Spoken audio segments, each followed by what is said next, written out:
goal is to always try to create an environment that's going to give mediation the best possible chance at helping the couple craft an agreement that's going to be fair, that's going to be fast, and that's going to be inexpensive. There are some conditions that, if are present, can make that less possible. We're going to discuss those. First of all, having an adversarial attorney. If you have an attorney that is determined to be adversarial, incidentally, that's what you're paying them to do. If they're not being adversarial, then ultimately they're not doing what you contracted them to do. But some can be more adversarial than others.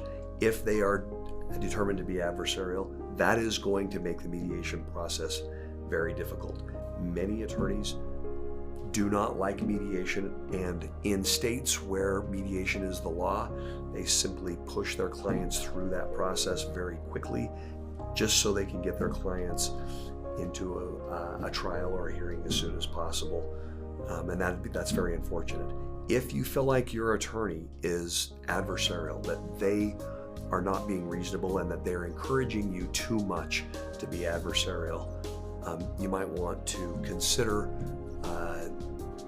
that is not going to be in your best interest. The other thing that you need to be mindful of is if either party in the process is absolutely determined to use the process of mediation as a way to vent and punish the other spouse. We always encourage the couples to feel like they have a voice in the mediation process, and to some extent we will allow parties to express themselves, even if that expression is centered around their opinions about the other party and if it's punitive in nature. But we're going to watch that very, very closely, because there's a balance there between allowing somebody to have a voice and allowing somebody to use that process to just denigrate the other person. So if you have a party that is absolutely fixated on just staying in punishment mode, then that's going to cause the mediation process to step backwards.